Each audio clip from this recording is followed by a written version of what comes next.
Hello student, Sikandra Kumar channel में आपका स्वागत है।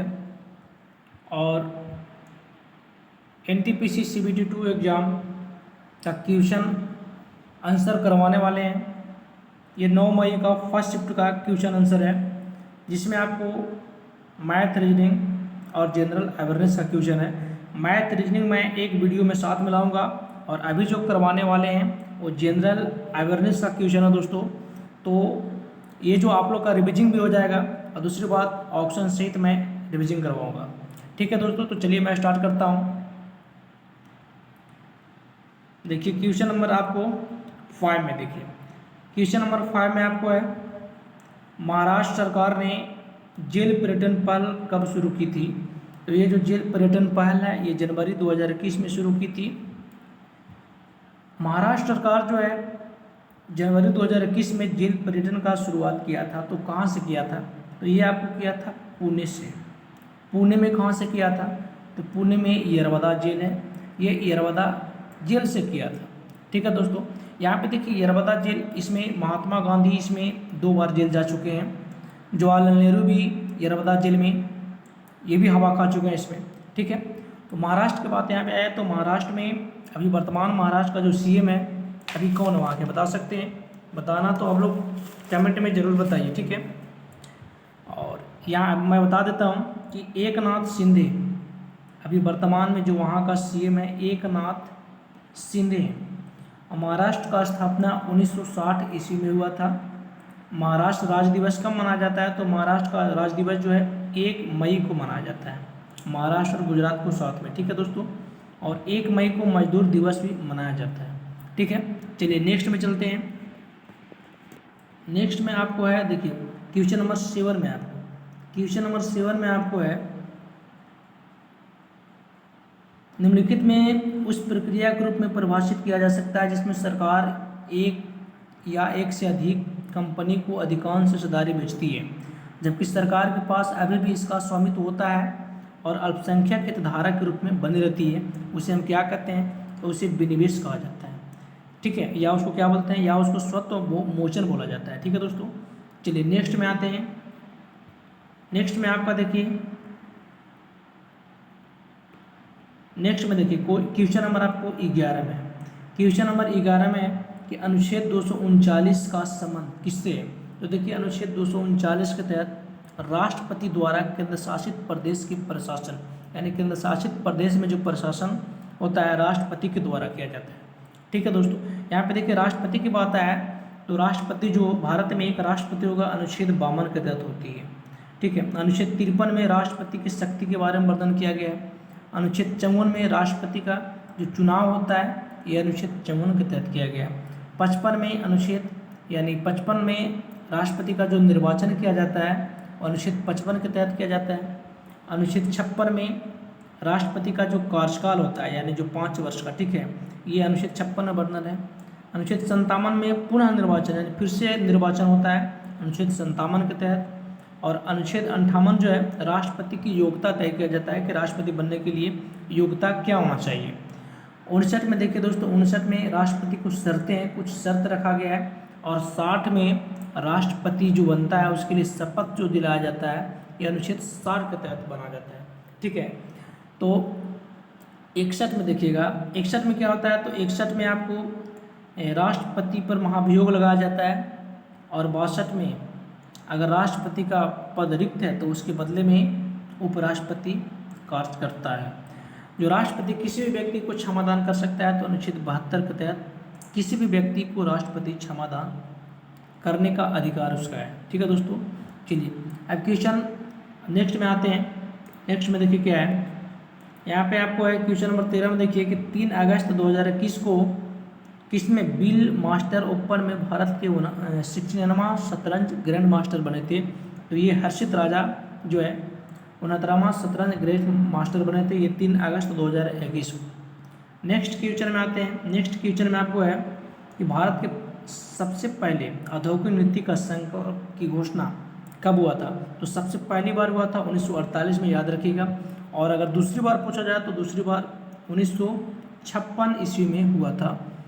तीसरा बार पूछा जाए तो तीसरा बार 1977 ईस्वी में हुआ था। ठीक है दोस्तों, चलिए नेक्स्ट में आते हैं। नेक्स्ट में देखिए आपको क्या है, देखिए नेक्स्ट आपको क्वेश्चन नंबर आपको है 20। क्वेश्चन नंबर 20 में है कि निम्नलिखित में जून 2021 में central European university open society award के सर्वोच्च पुरस्कार से सम्मानित किस व्यक्ति को किया गया है। तो 2021 में जो सेंट्रल यूरोपियन यूनिवर्सिटी में सम्मानित किया गया उसका नाम है के शैलेजा। ठीक है, चलिए अब 20 के बाद अगला क्वेश्चन में आते हैं। 20 के बाद देखिए क्वेश्चन नंबर 22 आपको है। क्वेश्चन नंबर 22 में है कि निम्नलिखित में कौन सा उष्णकटिबंधीय चक्रवात मई 2021 में भारत के पश्चिमी तट से टकराया था। तो याद रखिएगा इसका नाम है तौकते। इसका नाम क्या है दोस्तों, तौकते। अच्छा, ये जो तौकते हैं ये कब आया था पता है।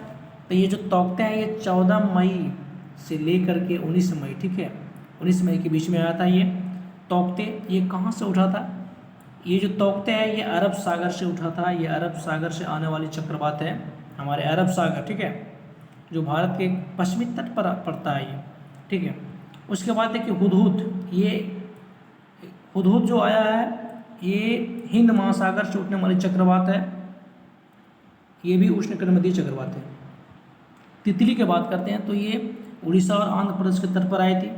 और उबरता की बात करते हैं दोस्तों तो बंगाल की खाड़ी से उठा था ये 2016 में, और इसको पाकिस्तान में लाल गुलाब के नाम से जाना जाता है। इसका नामकरण पाकिस्तान ही किया था। ठीक है दोस्तों, चलिए 22 के बाद आते हैं, नेक्स्ट में आते हैं। तो नेक्स्ट में देखिएगा तो यहाँ पे है क्वेश्चन नंबर 24 में रिन्यूएबल फ्यूल एसोसिएशन के आंकड़े के अनुसार 2020 में दुनिया का सबसे बड़ा एथेनॉल उत्पादक देश कौन था। तो ये इसके अनुसार संयुक्त राज्य अमेरिका था दोस्तों। ठीक है, इसके अनुसार कौन था, तो इसके अनुसार संयुक्त राज्य अमेरिका था। और अमेरिका के बात आया है तो अमेरिका का राष्ट्रपति वर्तमान में कौन है, तो वर्तमान में वहाँ का राष्ट्रपति जो बाइडेन है, जो कितने नंबर पे हैं, ये 46 नंबर पे हैं। ठीक है, देखिए अमेरिका में जो राष्ट्रपति है उसका एक व्यक्ति कितना बार बन सकता है, तो एक व्यक्ति 2 बार राष्ट्रपति बन सकता है। और ये संशोधन कब लागू हुआ था, तो ये 1951 में लागू हुआ था। ये अमेरिका का 22वां संविधान संशोधन हुआ था दोस्तों। तो अमेरिका का 22वां संविधान संशोधन के तहत 1951 ईस्वी में एक व्यक्ति जो है 2 ही बार राष्ट्रपति बन सकता है। ठीक है, चलिए आते हैं नेक्स्ट में। 24 के बाद कितना नंबर है, 24 के बाद देखिए आपको, चलिए यहाँ पे देखिए 28 नंबर है। 28 नंबर में आपको कहा गया है कि चावल की भूसी के तेल के स्थिरीकरण में निम्नलिखित में किस एंजाइम का उपयोग होता है। तो चावल की भूसी के तेल के स्थिरीकरण से, ठीक है, आपको लाइपेज बनता है। क्या बनता है, लाइपेज बनता है। यहाँ पे देखिए एक सेलुलोज की यहाँ पे बात आया, तो सेलुलोज के बारे में मैं बता देता हूँ। ठीक है, देखिए मानव जो शरीर है, मानव शरीर में सेलुलोज का पाचन कहाँ होता है, तो मानव शरीर में सेलुलोज का जो पाचन होता है ये सिक्कम भाग में होता है। सिक्कम कोलम रेक्टम, ये पढ़े होंगे, ये छोटी आंत के भाग है। ठीक है, तो ये सिक्कम भाग में, ऐसे आंत पूछा जाए तो छोटी आंत में होता है। छोटी आंत में कहाँ, तो सिक्कम जो है सेलुलोज का पाचन करता है। देखिए सेलुलोज किसका बहुलक है, तो सेलुलोज जो है ग्लूकोज का बहुलक है। किसका बहुलक है, तो ग्लूकोज का बहुलक है। और ग्लूकोज का बहुत सारा और बहुलक है, ग्लाइकोजन है, स्टार्च है। ठीक है, ये सारी ग्लूकोज का बहुलक ही है। ग्लूकोज प्लस ग्लूकोज मिलकर क्या बनता है, तो ग्लूकोज प्लस ग्लूकोज मिलाएंगे तो माल्टोज बनेगा। क्या बनेगा, माल्टोज बनता है। ठीक है, अब ग्लूकोज प्लस ग्लैक्टोज बराबर क्या बनता है, तो ग्लूकोज प्लस ग्लैक्टोज मिलाएंगे तो उसका लैक्टोज का अंदर बनता है। किसका अंदर बनता है, लैक्टोज का अंदर बनता है। ठीक है, चलिए नेक्स्ट में आते हैं। जब भी आप बैठिए तो कॉपी कलम लेके बैठिए ताकि जो आपको नया लगे वो आप लिख सकें। ठीक है, चलिए 30 नंबर में देखते हैं। मछली का उपभोग बढ़ाने के लिए किस राज्य ने 21 नवंबर 2020 को एक्वा बाजार और एक्वा हब परियोजना का उद्घाटन किया था। तो ये और कौन करेगा, आंध्र प्रदेश किया था। चूँकि एक्वा बाजार और एक्वा हब परियोजना आंध्र प्रदेश में ही लॉन्च हुआ है। ये मछली के लिए जाना जाता है। ठीक है, चलिए उसके बाद आते हैं 30 नंबर के बाद नेक्स्ट में आते हैं। यहाँ पे देखिए निम्नलिखित में से क्या ऊर्जा का एक गैर परंपरागत स्रोत है ऊर्जा के लिए। तो देखिए ऊर्जा की मैं बात करता हूँ तो गैर परंपरागत में कौन आ जाएगा, तो इसमें पवन आ जाएगा, पवन जो है गैर परंपरागत है। देखिए एक होता है गैर परंपरागत, ठीक है,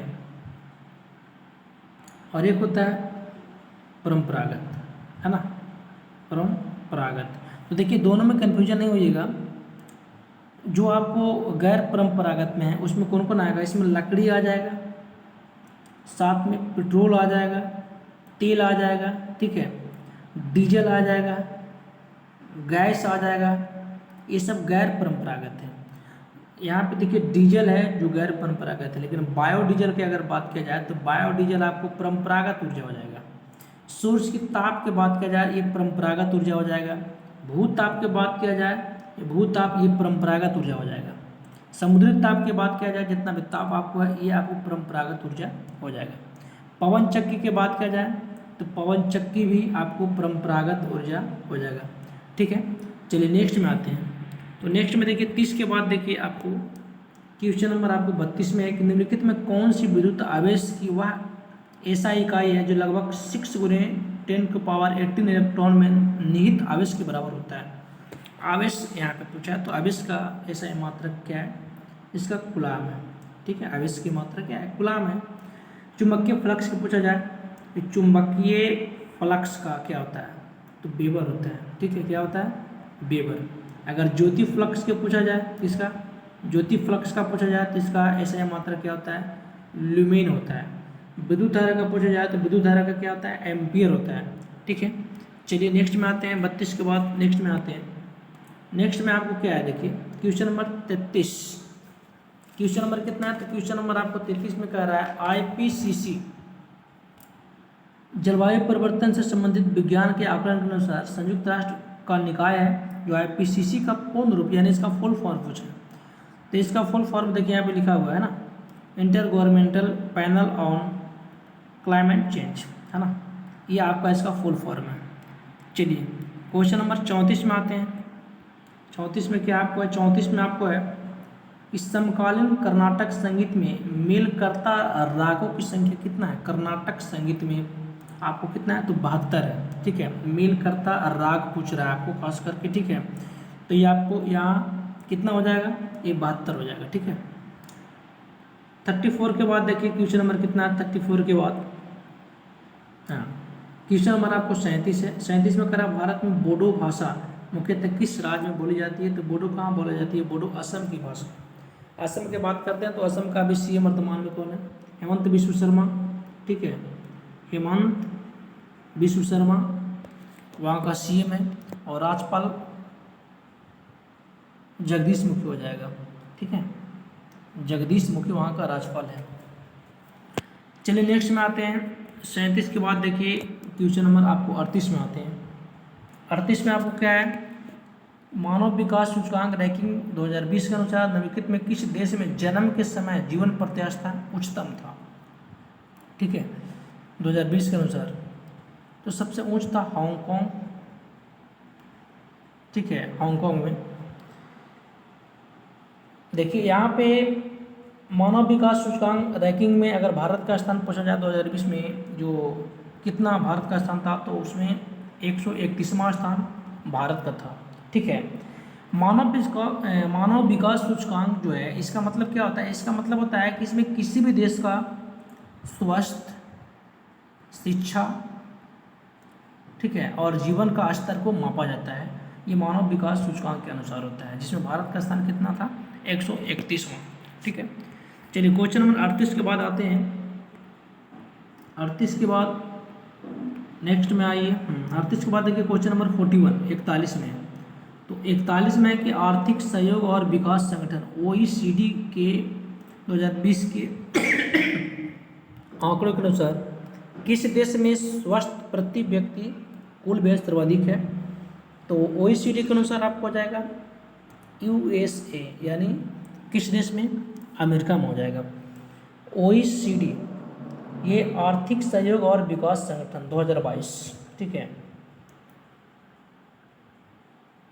चलिए आते हैं नेक्स्ट क्वेश्चन में आते हैं 41 के बाद। क्वेश्चन नंबर देखिए आपको 42 है। 42 में आपको क्या कह रहा है, डॉट डॉट डॉट संविधान सभा ने भारत के लिए संविधान का मसौदा तैयार करने के लिए डॉक्टर भीमराव अंबेडकर की अध्यक्षता में एक मसौदा समिति का गठन हुआ था। वो जो मसौदा समिति का गठन हुआ था वो कब हुआ था? तो हुआ था 29 अगस्त 1947 ईस्वी को हुआ था। ठीक है, चलिए इसमें देखिए संविधान सभा के मसौदा तैयार यानी संविधान सभा का मसौदा तैयार करने के लिए ये भी पूछ सकता है कि मसौदा तैयार करने के लिए कौन सा समिति बनाया गया था? तो इसके लिए प्रारूप समिति बनाया गया था। कौन सा समिति बनाया गया था? प्रारूप समिति बनाया गया था। ठीक है, और ये प्रारूप समिति का जो गठन किया था वो भीमराव अंबेडकर ही किया था। झंडा समिति की बात किया जाए, झंडा समिति का अध्यक्ष किसको बनाया गया था? तो ये राजेंद्र प्रसाद को बनाया गया था। ठीक है, चलिए उसके बाद नेक्स्ट में आते हैं। क्वेश्चन नंबर देखिए 43, इसमें तो आप ओरिजिनल है। चलिए 45 में देखिए, 45 में आपको है कि पद्मश्री मीनाती मिश्रा भारत की एक शास्त्रीय नर्तकी और अभिनेत्री थी। उन्हें निम्नलिखित में किस भारतीय शास्त्रीय नृत्य स्वरूप में निपुणता के लिए ख्याति मिला? ठीक है, तो इसको जो मिला है मीनाती मिश्रा को, ये उड़ीसी के लिए पद्मश्री पुरस्कार दिया गया है। अब यहाँ पे पद्म पुरस्कार की बात आया है, तो पद्म पुरस्कार 2022 में टोटल 128 व्यक्ति को दिया गया। ठीक है, जिसमें से देखिए पद्म विभूषण, ठीक है, पद्म विभूषण ये कितना व्यक्ति को दिया गया? ये 4 व्यक्ति को दिया गया, जिसमें जनरल बिपिन रावत भी थे, याद रखिएगा। ठीक है, पद्म विभूषण 4 व्यक्ति को दिया गया। पद्म भूषण की बात करें तो भूषण कितना व्यक्ति को दिया गया? तो पद्म भूषण जो है ये टोटल 17 व्यक्ति को दिया गया है। ठीक है, उसके बाद पद्मश्री की बात किया जाए, पद्मश्री कितना व्यक्ति को दिया गया है? तो पद्मश्री जो दिया गया है 107 व्यक्ति को दिया गया है। अब 107 का पद्मश्री, 17 का पद्म भूषण, तो 107 और 17 कितना हो गया? आपको 124 हो गया, और 4 व्यक्ति को पद्म विभूषण दिया गया है, ये तो टोटल 128 व्यक्ति हो गया। चलिए उसके बाद नेक्स्ट में आते हैं, नेक्स्ट क्वेश्चन में आते हैं 45 के बाद। यहाँ पे देखिए क्वेश्चन नंबर कितना है? 47। इसमें कह रहा है कि अल्लाह रखा के नाम से लोकप्रिय अल्लाह रखा कुरैशी एक भारतीय क्या थे? वो वीणा वादक, सितार वादक क्या थे? तो अल्लाह रखा ये तबला बजाते थे। क्या बजाते थे? तबला। ये तबला का आविष्कार कौन किया? अमीर खुसरो के द्वारा किया गया था, याद रखिएगा। ठीक है, बीना आया तो बीना एस बालचंद्रन का संबंध जो है ये बीना से है। हरिप्रसाद चौरसिया क्या बजाते हैं? ये बांसुरी वादक बजाते हैं। ठीक है, पंडित रविशंकर क्या बजाते हैं? तो पंडित रविशंकर आपको सितार बजाते हैं। ठीक है, चलिए सितार में पंडित रविशंकर भी हो जाएंगे, उस्ताद लियाकत खान भी हो जाएंगे, ये भी याद रखिएगा। ठीक है, चलिए नेक्स्ट में आते हैं 47 के बाद।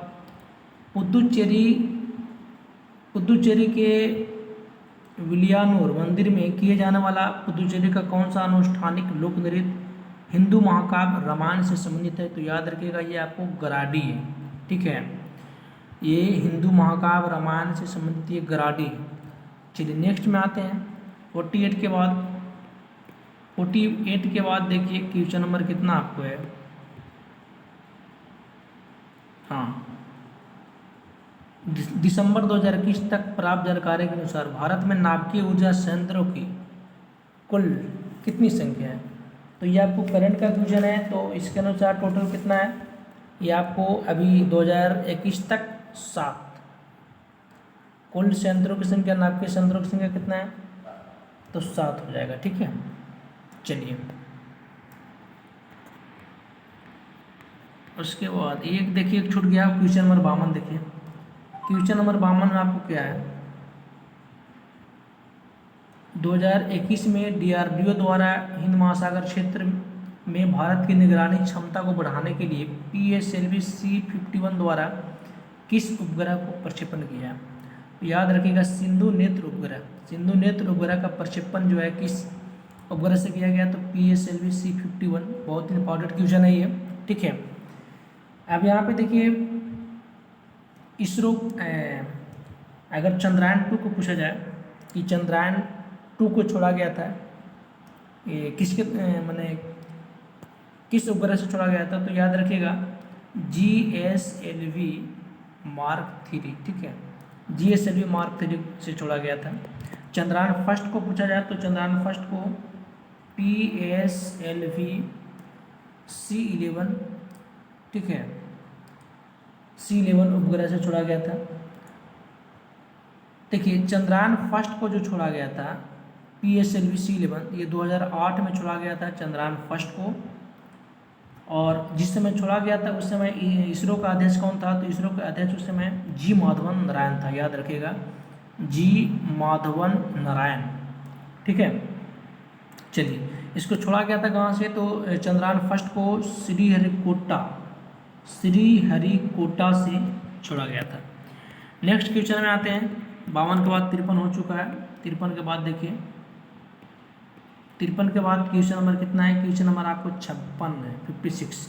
मौलिक कर्तव्य को भारतीय संविधान में कब शामिल किया गया था? तो मौलिक कर्तव्य को जो शामिल किया गया था 1976 में शामिल किया गया था। ये 42वां संविधान संशोधन हुआ था, 42, ठीक है। मौलिक कर्तव्य कहाँ से लिया गया? तो मौलिक कर्तव्य जो है रूस से लिया गया है। अगर मौलिक अधिकार की बात की जाए तो अमेरिका से लिया गया, ठीक है। मौलिक अधिकार वर्तमान में कितना है? तो मौलिक अधिकार वर्तमान में 6 है। अगर मौलिक कर्तव्य की बात की जाए तो मौलिक कर्तव्य कितना है? तो 11 है, ठीक है। चलिए उसके बाद नेक्स्ट में आते हैं 56 के बाद। 56 के बाद क्वेश्चन नंबर कितना है इसमें जी इसका? चलिए यहाँ पे देखिए, उपभोक्ता का इष्टतम बंडल बजट रेखा और डॉट डॉट डॉट किसके बीच स्पर्श ज्यांत बिंदु पर स्थित होता है? तो ये अनधिमान वक्र, ठीक है, इस पर ही होता है। चलिए 56 के बाद देखिए क्वेश्चन नंबर 66 में आपको केंद्रीय प्रदूषण नियंत्रण बोर्ड, इसका स्थापना कब हुआ था? तो इसका स्थापना 1974 में हुआ था। और केंद्रीय प्रदूषण नियंत्रण बोर्ड, इसका स्थापना 1974 ईस्वी में हुआ था, ठीक है दोस्तों। नेक्स्ट में आते हैं 66 के बाद देखिए 67, HTTP यानी निम्नलिखित में कौन सा इंटरनेट प्रोटोकॉल हमें वर्ल्ड वाइड वेब पर डेटा एक्सेस करने की अनुमति देता है? तो ये HTTP देता है, HTTP। नेक्स्ट में आते हैं 67 के बाद 68 में आते हैं। 68 में देखिए डॉट डॉट डॉट चित्तौड़गढ़ में मोहम्मद खिलजी को पराजित किया और विजय स्तंभ स्थापित किया। तो कौन सी जो राजा था उस समय चित्तौड़गढ़ में मोहम्मद खिलजी को पराजित किया था और विजय स्तंभ बनाया था? तो ये राणा कुंभा, महाराणा कुंभा भी इसको बोला जाता है। ये जो राणा कुंभा है इसका कार्यकाल 1433 से 1468 ईस्वी के बीच है, ठीक है। 1433 से 1468 ईस्वी तक ये मेवाड़ का राजा था, ठीक है।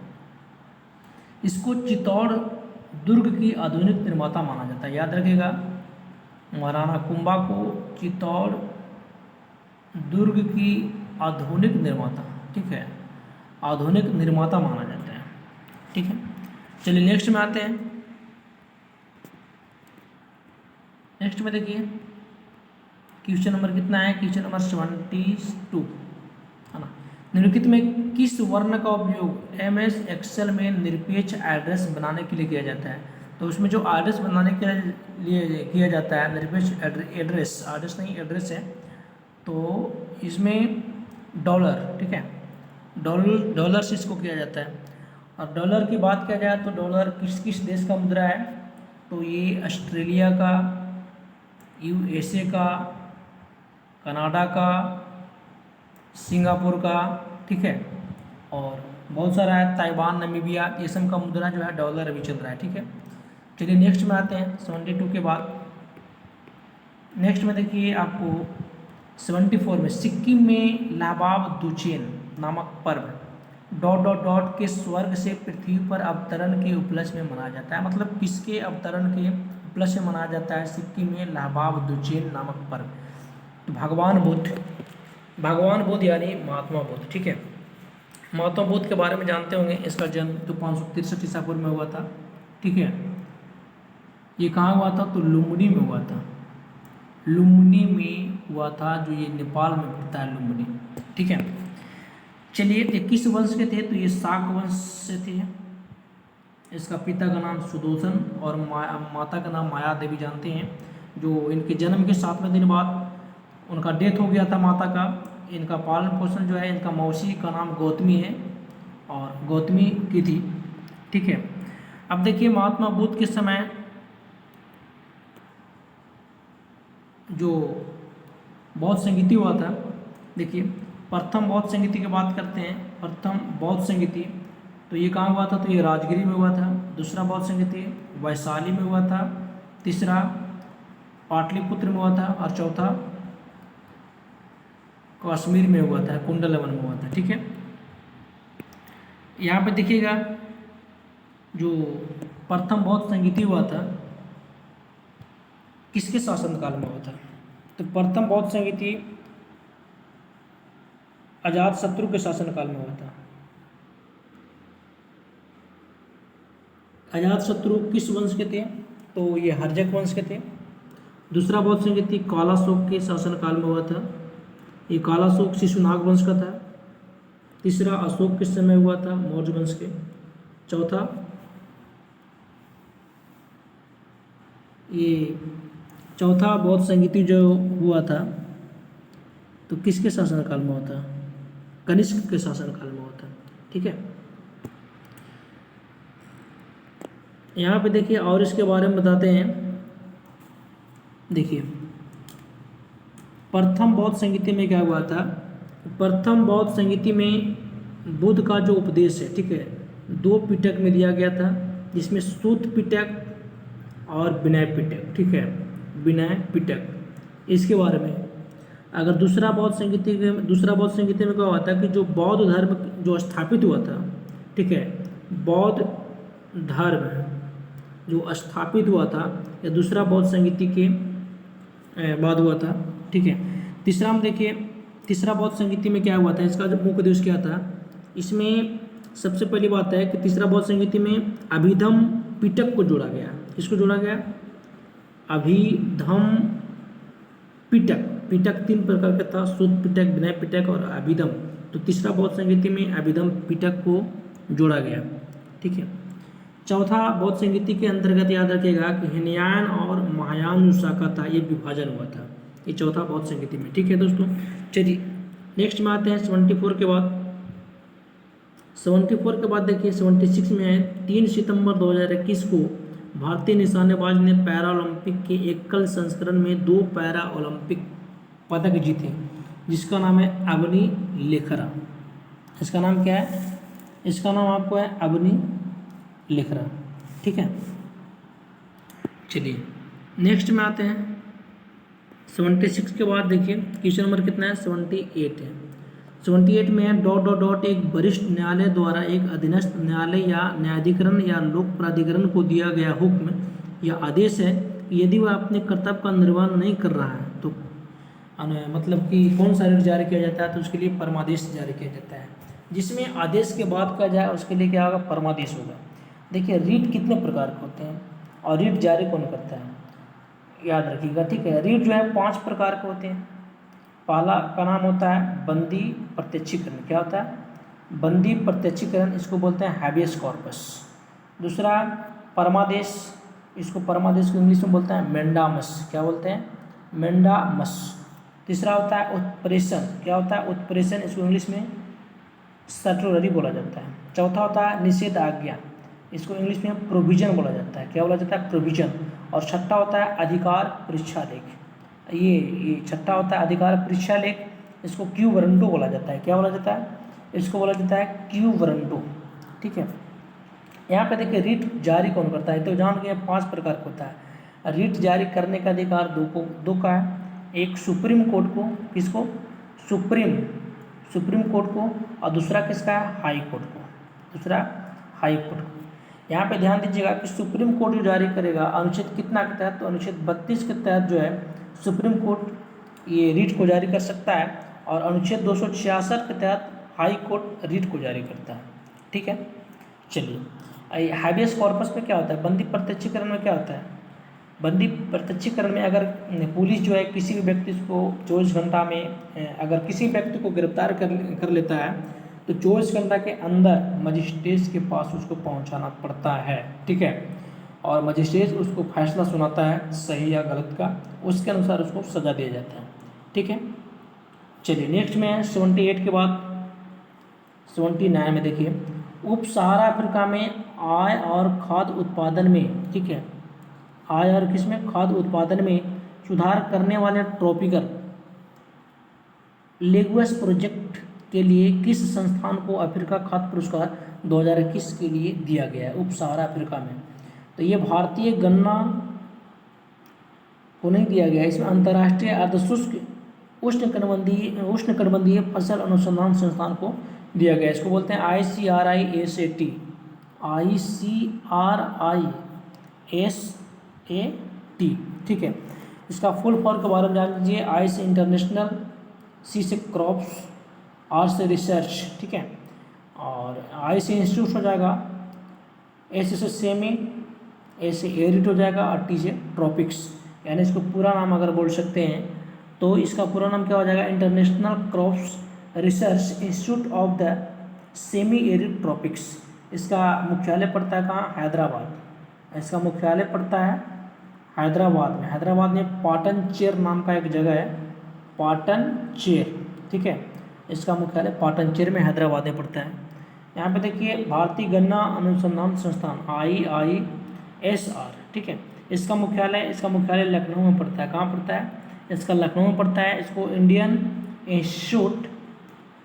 Institute of sugarcane research, ठीक है, इसका फुल फॉर्म होता है। चलिए एक इसमें देखिए राष्ट्रीय चावल अनुसंधान संस्थान, ठीक है। तो नेशनल राइस रिसर्च इंस्टीट्यूट इसको बोला जाता है, ठीक है। चलिए 79 के बाद आगे आते हैं, सबका फुल फॉर्म याद रखिएगा, ठीक है, एग्जाम में जो है पूछ सकता है।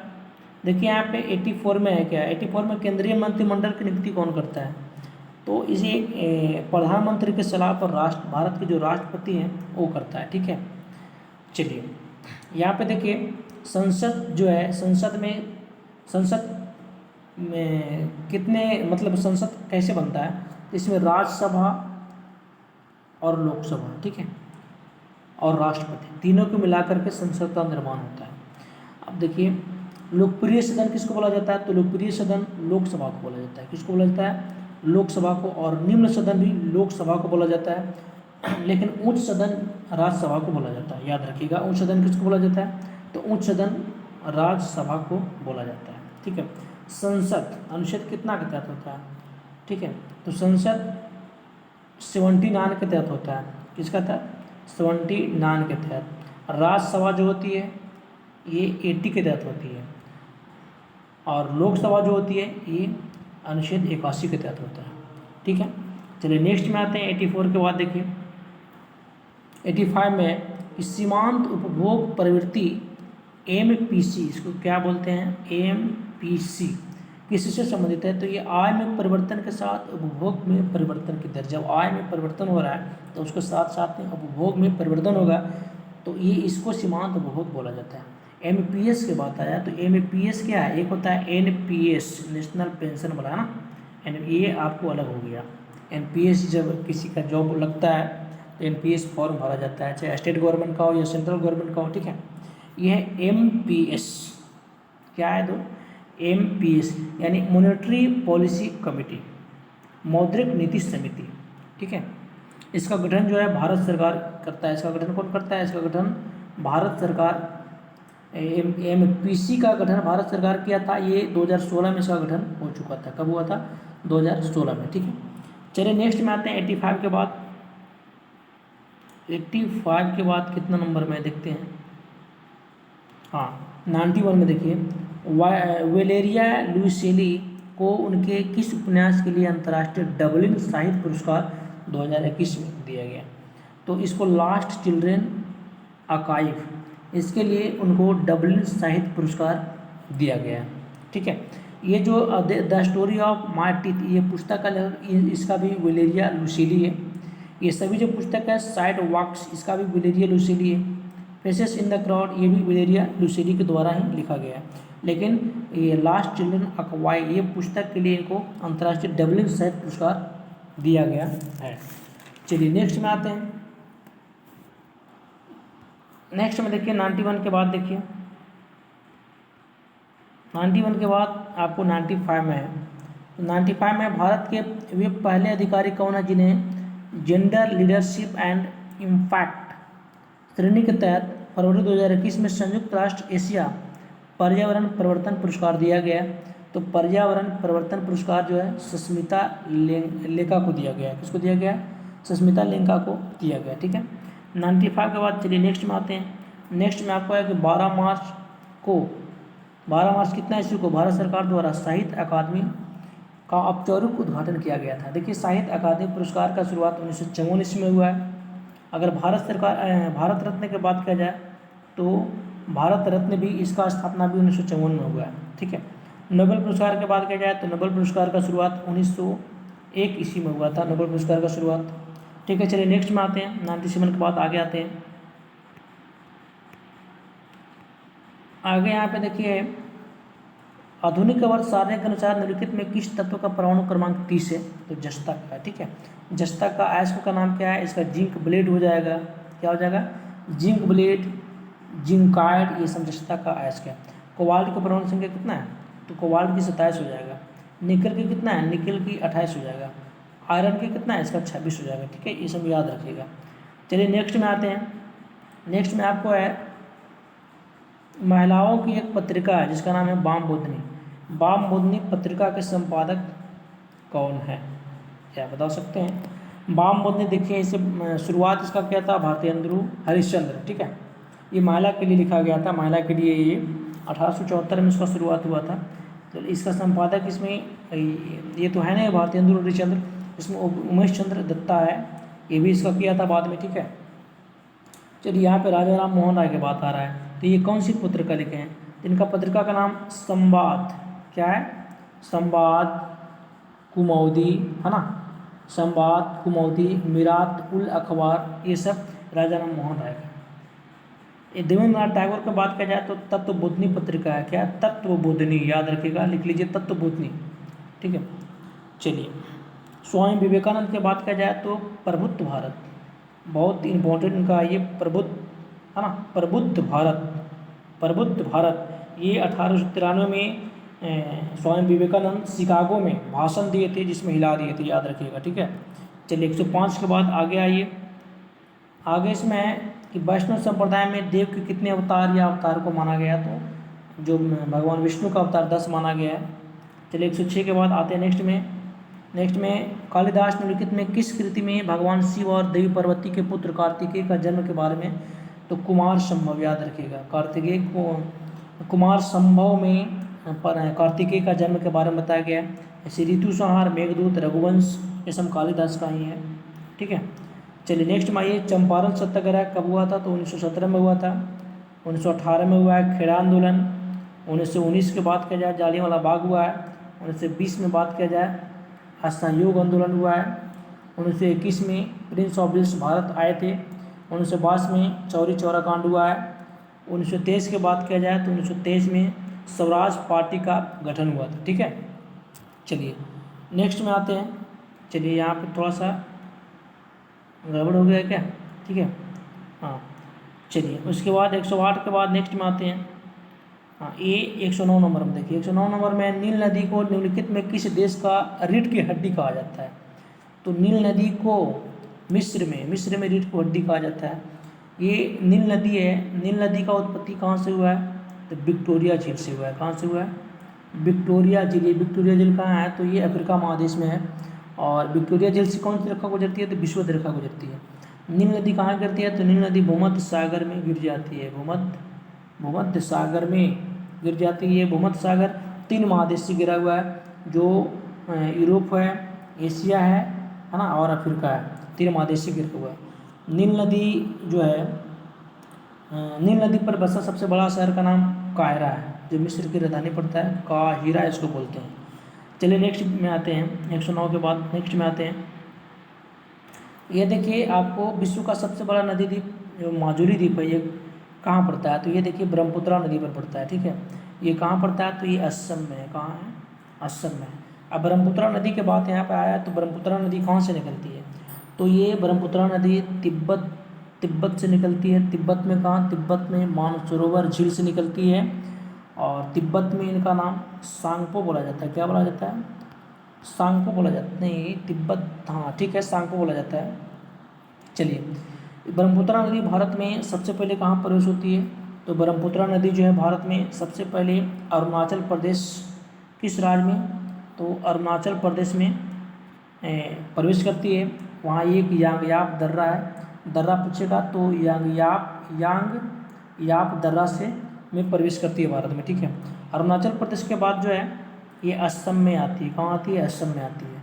और असम के बाद ये आपको बांग्लादेश में सीधे आ जाती है। मतलब भारत के मात्र 2 राज्य में होकर गुजरती है, ये असम और अरुणाचल प्रदेश, और बांग्लादेश में चली जाती है। तो बांग्लादेश में ब्रह्मपुत्रा का नाम चेंज हो जाता है। ब्रह्मपुत्रा का नाम वहाँ क्या बोला जाता है, जमुना बोला जाता है, जमुना, ठीक है।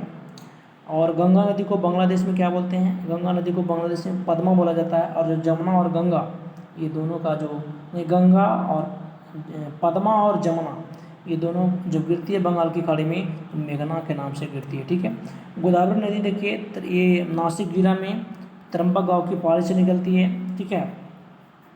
और ये सिंधु नदी की बात की जाए तो सिंधु नदी मानसरोवर झील के निकट से वहीं के आसपास से ये निकलती है सिंधु नदी, और भारत में मात्र जम्मू कश्मीर में ये प्रवेश करती है। बाकी सिंधु नदी जो है पाकिस्तान का लाइफ लाइन कहा जाता है, और ये अरब सागर में जाकर के गिर जाती है, ठीक है। गंगा नदी जानते हैं, गंगा नदी कहाँ से निकलती है, तो ये जो है गंगा नदी गोमूत्री हिमालय से निकलती है, ठीक है। चलिए नेक्स्ट में आते हैं, 112 के बाद आते हैं, निम्नलिखित में कौन सी भारतीय रेलवे की सबसे पुरानी उत्पादन इकाई है, तो सबसे पुराने के बाद क्या जाए, चितरंजन लोकोमोटिव वर्क्स है, ठीक है। चितरंजन लोकोमोटिव वर्क्स, ये आपको इलेक्ट्रिक रेल इंजन बनाया जाता है। यहाँ क्या बनाया जाता है, इलेक्ट्रिक रेल इंजन बनाया जाता है। इंटीग्रल कोच फैक्ट्री, ये चेन्नई में पड़ता है, इसका स्थापना 1986 में हुआ था, ठीक है।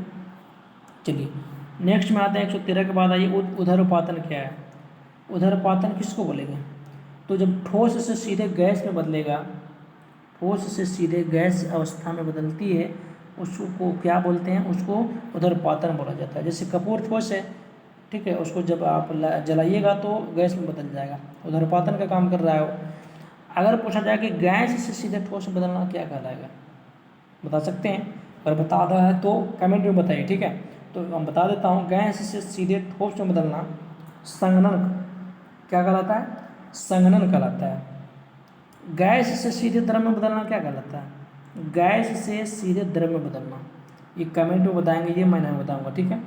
चलिए नेक्स्ट में देखिए, गैस से सीधे ठोस में बदलना, तो गैस से ठोस में संघनन हो गया, और गैस से सीधे द्रव में, गैस से सीधे द्रव में, ये आप कमेंट में बताइए, ठीक है।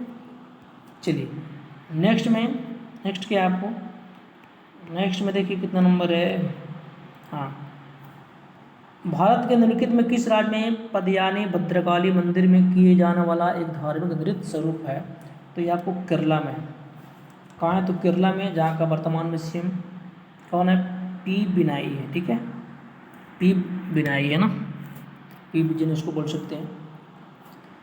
118 के बाद देखिए नेक्स्ट में आइएगा, 118 के बाद इसमें इसका ख़त्म हो गया, ठीक है, ठीक है दोस्तों। तो ये जो है जनरल अवेयरनेस का क्वेश्चन था, इसको एक बार रिवीजन जरूर कर लीजिए, और अगर इसमें कन्फ्यूजन है उसको कॉपी पर उतार लीजिए। बहुत जल्दी मैं इसका मैथ और रीजनिंग का सॉल्यूशन करवाने वाला हूँ, ठीक है दोस्तों। तो आज तक यही था।